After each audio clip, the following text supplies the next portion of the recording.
This video was brought to you by Markus Bil, Elbilmek, ABRP, Steurenberg, Kempower and Bilkomponenter. Yo, what's up? We are now home and tomorrow I'm going to return this Fiat 600e, and I have actually chosen to not do an acceleration noise test, even skipping headlight test, because it seems like people don't care too much about it. I would do a Geilo test, but even that one I feel like people are not caring too much about it, but at least I feel like I want to drive, because nowadays, man, like seriously, all day long I'm just busy taking care of children at home. So I would love to just get the heck out of here and get on the road again, get on the freeway. And I also want to test a better route planner. So I checked on the route planner that we're supposed to be able to make it to Geilo in a single charge even when it's raining. So yeah, I also want to play more about the route planner and see how accurate it is. So as usual, I've charged the car to 100%. And a little reminder, come on guys, you need to contact me at Teslabjorn at gmail.com, and yeah, if you live in Norway, you can park your car here for free if you go on vacation. I have plenty of space, only 2 cars right now. Those are Model Ys, by the way. Okay, but let me see here. Yeah, a better route planner expects that we will arrive with 14%. See, if I go here and I go to mode and I go to destination and then we swipe down, you see here. Yeah, okay, well, we'll see then. I set it to 10% over the speed limit, so 100% here. I guess we'll also check a better route planner. Okay, claims it's going to take 3 hours. I think it's supposed to take 2 hours and 55 minutes. So I will note when we drive and then we see. And let's see how wet it will get on this trip. We're on the move again, and as usual, the windows are fogging. Yeah, always be fogging. I don't know what's wrong. Recirculation is not on. Eco mode is not on. Okay, we cruise at 90 on the speedo, which is roughly 88 kilometers per hour GPS speed. And then we see that battery is at 23 degrees Celsius. Okay, nice. What about estimated at arrival? 14% at arrival. All right, alles good. We are getting close to Hønefoss. We are now on the new road, we're in the 90 zone. And look at the consumption. 162 watt-hour per kilometer, despite that we have quite high average speed.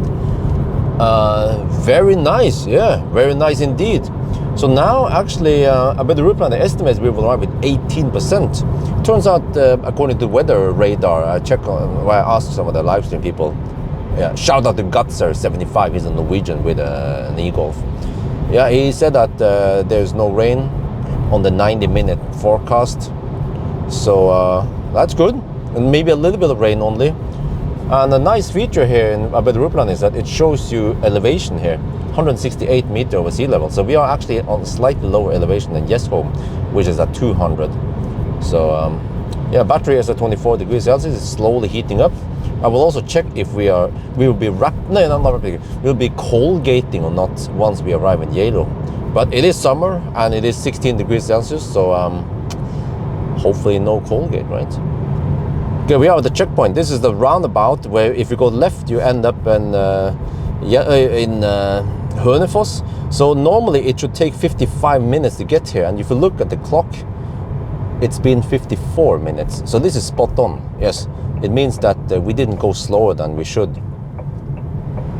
We have passed Hønefoss. We are now 148 kilometers away, and consumption is only 154 watt-hour per kilometer. Wow, that is simply amazing. I think it's time to say, Ioniq 5, go home. And then now, a better route planner estimates we will arrive with 20%. Huh? But wait, why didn't a better route planner tell me beforehand, or in the beginning, that I will arrive with 20%? It just starts going up slower and slower now. Okay, whatever. I'm not sure why. I'm not using the Fiat 600e profile because it doesn't exist. I have to use Citroën EC4, but it's close enough. Same drivetrain, same battery. So what's up with the traffic here? Okay, but it still fogs. But at least the auto steer and cruise control is working. We have been driving for a while now, and it's half an hour past midnight. And you know, I mentioned initially that I skipped a couple of tests, like acceleration noise test and also the headlight test. Well, we can have the headlight test over here. How about that? All right, are you guys ready? Low beam now, and then boom, high beam. It is a bit weak. Also, we have this French style where we pull the stock towards us. It was like this on the Renault 5 I owned, and that was my first car, a Renault 5, and then eventually a Renault Laguna. So, yeah, not that strong headlights. It's like, are you in yet? Are you in yet? Yes, of course I'm in. But look at the consumption though. It is 156 watt-hour per kilometer. That is amazing. No, 154, so 154. And you see, we have done 150 kilometers soon, and we're still at 58%. So it means that we can go over 300 kilometers. Wow. And it's only 234 kilometers to Geilo. Okay, we have a little bit of uphill, but you know, I did the math beforehand that in order to reach Geilo, the budget is 217 watt-hour per kilometer. So right now I'm feeling quite confident that we can make it there. Also, ABRP planner claims that we will arrive there with 24%. Yeah, that's great, but why didn't it adjust it immediately to 24 or whatever, right? Like Tesla. We are getting close to Geilo, and yeah, this is the rain we were expecting. Quite heavy rain. The road is soaking wet. That should increase the consumption. It is still 154 watt-hour per kilometer for now, but it should go up. So yeah, let's see then. At least I don't have to go out and charge. Look, another thing I noticed is that when you do the math here, we're supposed to have 51 kilowatt-hour net capacity. We can check that also maybe before we charge. Right now, it seems like we have spent roughly 25-ish kilowatt hours. So it is not linear, but slightly off linear then. So we have fresh asphalt here, which does not give the best grip. And we also have wet roads. So I wonder how good the tires are. And what about the braking distance now? We should do a braking test. Let me wait until we get to the straight. And then I'm doing 80 kilometers per hour. Okay, let's see. Wait for it, wait for it, wait for the straight. Okay, it's straight enough now, okay. Even a little downhill, let's... Wow, that was quite quick. Hazard light went on. Oh, that was quite quick, man. I'm impressed. I think it has to do with that the car is not that heavy. It weighs only roughly 1.7 tons. So, yeah, okay, now we did a little braking test also. But yeah, I just noticed something else here. Now we're driving in the pitch dark, and I can see parts of the interior. The camcorder I'm using is actually very light sensitive, so you can pick up this. See, okay, you have also over there. But yeah, I can see the center console here and see whatever is here roughly. So if you put your potato in here, you'll be able to find it at night. We are now at Geilo. Oh, okay. So, you see, the way we do it is we have to add 1 hour and 17 minutes to the current time we have, right? Let me see, let me just show you here. Yeah, we are here just to show you. We have reached the checkpoint. Geilo, Circle K Geilo. 36 plus. So we came here after 2 hours and 53 minutes. So we have to round it to 55. I don't remember last time when they came here with the Xpeng G9. Was it 55 also, or was it a little bit slower? Was it because the Xpeng G9 slowed down in every damn curve? So I lost 10 seconds there, 10 seconds there, and then that became several minutes by the end of the trip here. So, but it's still super consistent. And then look here, we arrived with 24%. Wow! Just like ABRP planner claimed for the last hour or so. And the consumption was only 167 watt-hour per kilometer. So yeah, it's 12 degrees Celsius over here. This plan is no longer viable. Okay, that's fine. Can I just do this instead? Wait, how do you get out? What is battery temperature? 26 degrees. Okay. Wait, can we just no? Okay, let's go back. Okay, what I'm gonna do is I'm gonna go home instead. So what I do is I go this. Okay. Where do you wanna go? Home. There, okay, and then go. So let's see. Now ABRP planner should find a charging spot for me. He wants me to stop at, What? What happened to the charging stops? I thought you would find stuff for me. Wait, maybe I have to add charging stops. Okay, I'm a little bit noob. I'll figure out what to do. But we're gonna head out back again. I'm not even gonna leave the car. What I will do is trip 1. Okay, trip 2 we can. No, we can keep trip 1 as the total trip, and we will reset trip 2. Oh, okay. And now we go. So yeah, what is that? Bolle? Ja, skal det bli andre bolle? Ja, okay. But everything is closed, of course, because it's in Norway. Everything is closed at night. And now we head back towards Home. Oh yeah. Okay. I want to see how efficient this car is on the way down. Also, we just passed Gol, and yeah, we are down to 12% battery. And 32 kilometers of range left. And then we're gonna YOLO it. We're gonna go for Bromma. That's 23 kilometers away. That means only around 10 kilometer margin. But you see, a better route planner, when I navigated Bromma, it doesn't give me a percent at arrival anymore. But according to my calculation, we can make it there, maybe with 2-3%. So this is where I think a better route planner needs to make it better. Like, okay, if we can make it there with 2%, then we make it there with 2%. Yeah, don't tell me that I can't make it there. Okay, whatever. And also, yeah, we also have a little bit more downhill for Bromma. So, yeah, you can see maybe the landscape. Well, it's a bit hard to see right now because it's raining and dark, but there is some downhill, yeah, and not too fast speeds over to Bromma. So, yeah, if we can't make it there, we can always bail out. There's a bailout point at Bjørn, also between here and Bromma.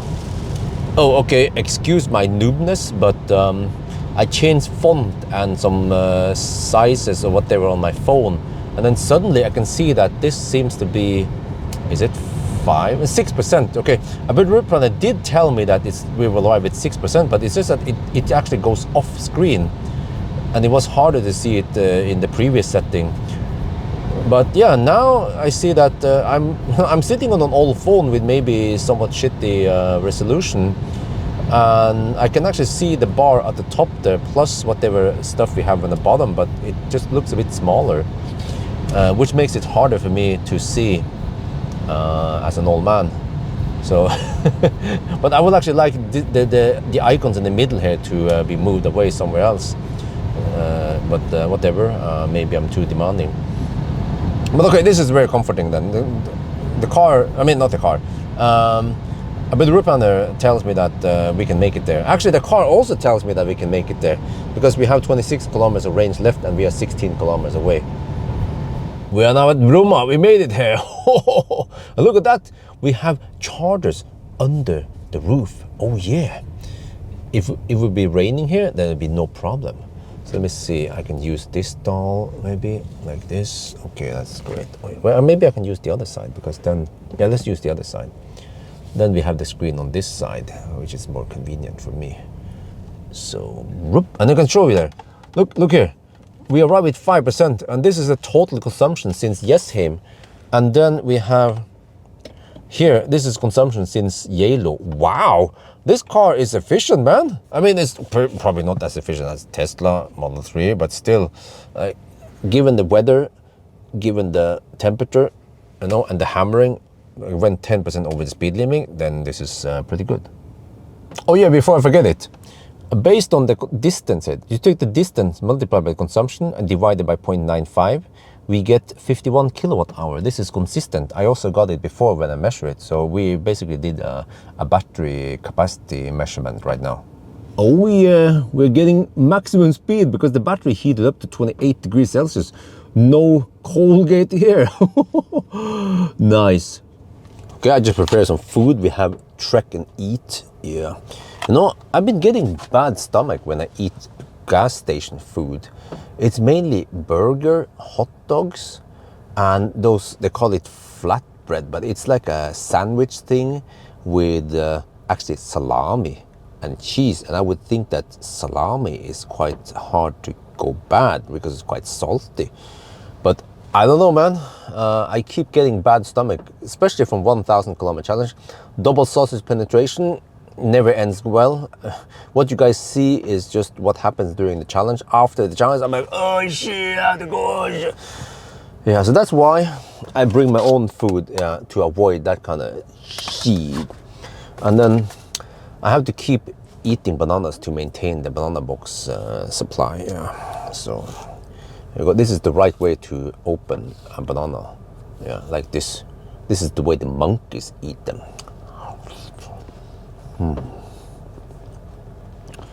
Well, I can show you guys Bromma. It's a small place here, and we just have Uno X. There's they call it veikro, which is like diners by the road, right? Everything is closed. It's actually getting bright-ish outside now. See, what's the time? Oh, okay, almost 3 at night. So interesting, because in the old days I would charge over there. Let me show you. Well, okay, I have to walk on it. I'm going to show you that here we have the Uno X chargers, and then further down there we have the Eon chargers. They just happen to be hypercharger, all of them. And here, you see. Okay, kind of hard to see. It's a bit dark, but over there there used to be some 50 kilowatt charger from Recharge. Well, they took them away. I'm guessing that people don't want 50 kilowatt.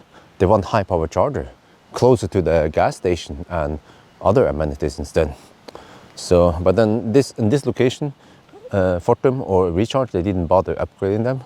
They just took them away somewhere else. I'm not sure. But then, you know, the big question is, nowadays in Norway, they only install high power chargers. I haven't seen a new site come up with 50 kilowatt ABB or Elfasec or those noisy tritium, you know.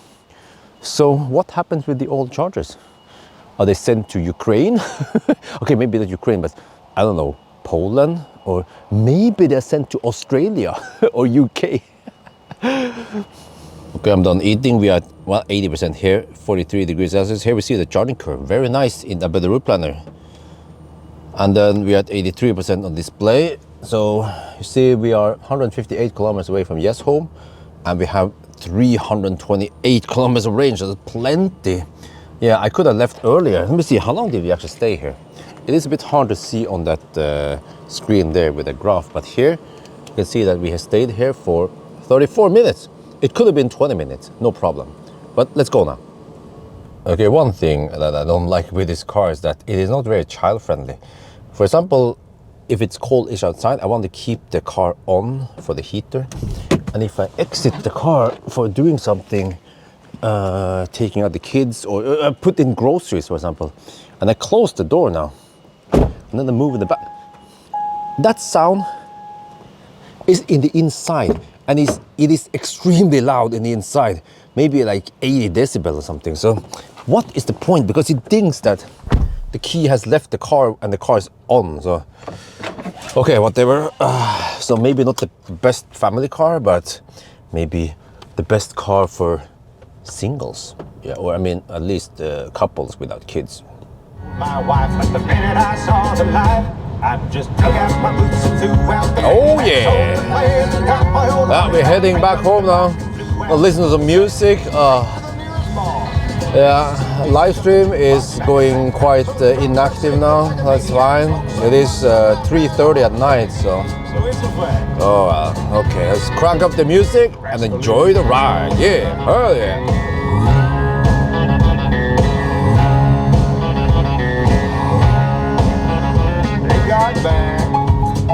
All right, we're gonna do it just like last time. What was it gonna be? The Hongxi. So we're now in the 90 zone. There is no traffic behind us. It's 4 at night almost. We are in sport mode. We have Draghi ready. Yeah, this time we actually have Draghi ready. Okay, you guys know how what? There seems like there's a slight uphill. Okay, I want to clear the hill.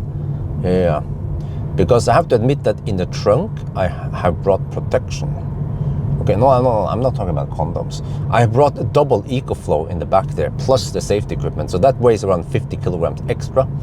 So that becomes a disadvantage, of course, when we do the acceleration test. But at least if we drive until it flattens out a bit, then it should be okay, right? Ideally, we maybe need to go even in the downhill, but okay, I think this is good enough. Yeah, all right, okay, slow down. Langsomt.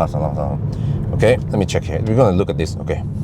How fast is this Fiat? Going 0 to 100. Okay, let's try. 3, 2, wait, oh, there's no auto hold. Okay, well, okay. 3, 2, 1. Oh, it's not going very fast. Come on. Yeah, well, it had a little hiccup before going to, okay, I have to redo it. Because that was 8.96 seconds. Okay, let's redo again. Okay. Get ready. Okay, do it again. All right.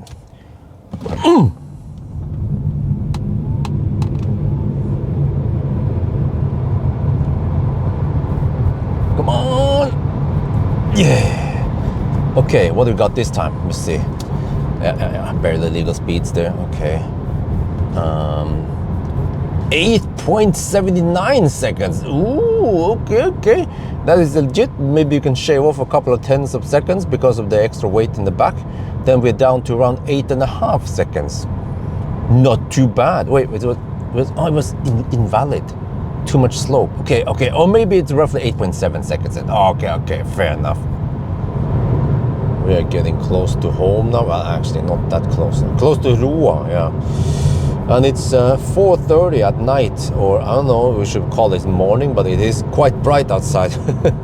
But look at this so far, 410 kilometers driven and 79 kilometers per hour. That is considered fairly high in Norway. If you look in Facebook and people post screenshots about a trip they drove through Norway, through B roads like we have done today, average speed is usually 10 kilometers per hour lower than this. So getting this kind of consumption is actually very good. I have said this many times already, this trip, so I think I will stop complaining. I will stop mentioning the low consumption. Yeah. We are now home and we arrived with a stats here. See, 155 watt-hour per kilometer. The car seems to, wait, is that correct distance? 471? I think so. But yeah, very good consumption. And then from Geilo to here, 143. Right, we arrived with 37%. Wow, it is so bright outside now. 5 in the morning. Yeah. Okay, so how was it? Well, let me get to this side here. How was it with a Fiat? Well, I think I've seen it that in the past that the Fiat videos, they don't get that many views, but I did this trip because I wanted to just go on the trip and I just happened to have this car, and I also don't feel like using those cars because first of all, the car to the left, I did not get any permission to use it anyway, so I don't wanna. The car to the right, okay, left car is Model Y long range, right car is Model Y performance. At least the guy with the Model Y performance said I could just use it, but yeah, I don't know. Maybe I'll try it later, but I just want to test a better route planner. And I actually found lots of stuff with a better route planner that I feel like needs to be changed. So I will make a video dedicated to a better route planner. And I already asked my contact person at a better route planner, do you guys think it's okay? And he said, great idea, make a video about what I think should be done. They are open about this, they don't look at this as like me trying to criticize my own sponsor. It's more like we have an open discussion. I have lots of ideas what can be improved, and then you guys can also help comment on that video if you agree with me or not, or if you have other ideas. And then a better reply, guys, they just have to go to one place, the one video, and read all the comments and get lots of good input on what they should do and maybe what they should not do. Yeah. So yeah. But when it comes to the Fiat, the Fiat 600e, I mean, because it has the Stellantis platform, then it actually works really well. And what I've seen from other Stellantis cars like the Citroën EC4 and yeah, some of the other cars, like I think it was DS3 also, is that the new platform and the new motor is more efficient than the old, and it's also quicker. So even though this is not a pure EV platform, it's front-wheel drive, you know, it still works well, and only with 54 kilowatt-hour battery.